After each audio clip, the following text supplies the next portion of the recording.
Dans DevOps, l'optimisation du flux de production de bout en bout passe par la mise en œuvre d'une chaîne d'outils intégrés. Dans cette séquence, je ne vous donnerai hélas pas de solution toute faite à mettre en place. Il appartient à chaque organisation de choisir ses outils pour monter sa propre DevOps toolchain. En revanche, je vous propose de prendre un instant pour regarder ensemble les différentes étapes du flux à outiller et pour lesquelles des solutions efficaces et interconnectables existent aujourd'hui. Avant d'aller plus loin, revenons un instant sur cette notion de toolchain.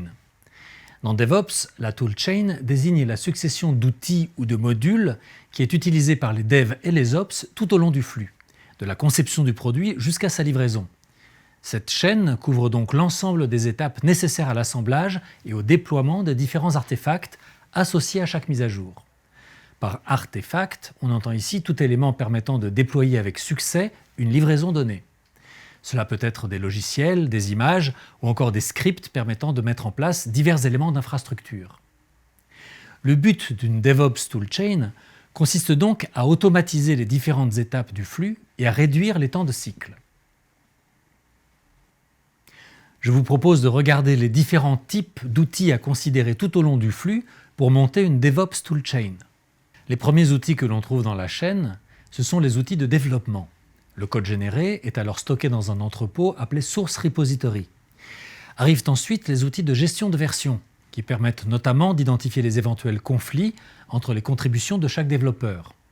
Il est vrai que ce genre d'outil est déjà largement répandu, néanmoins, dans un contexte DevOps, on pousse leur utilisation un peu plus loin, en veillant à ce que les équipes de dev et d'exploitation se les partagent.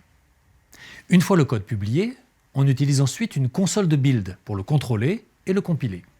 Puis arrivent les outils de packaging. Ces derniers occupent une place centrale dans la toolchain puisqu'ils font le lien entre les étapes de build et de déploiement. Ces outils vont notamment permettre d'assembler des artefacts compatibles entre eux sous forme de packages prêts à être déployés. Une fois ces packages assemblés, ils sont alors placés et organisés dans un package repository qui servira d'entrepôt de référence pour l'étape de déploiement. Viennent donc ensuite les outils de déploiement. On en distingue ici plusieurs. Pour commencer, on se sert d'abord d'une console afin d'orchestrer toutes les mises en production.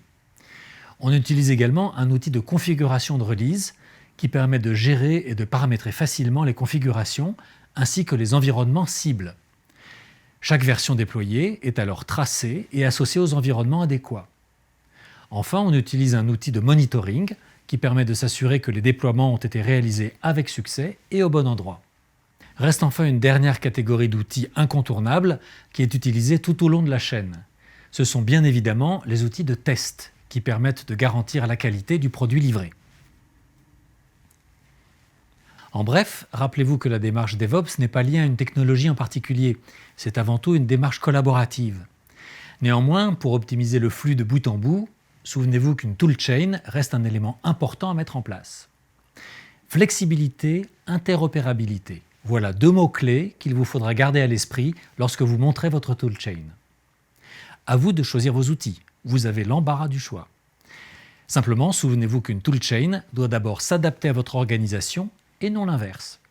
Veillez donc d'abord à insuffler la bonne dynamique au sein des équipes avant de chercher à intégrer leur outillage de bout en bout.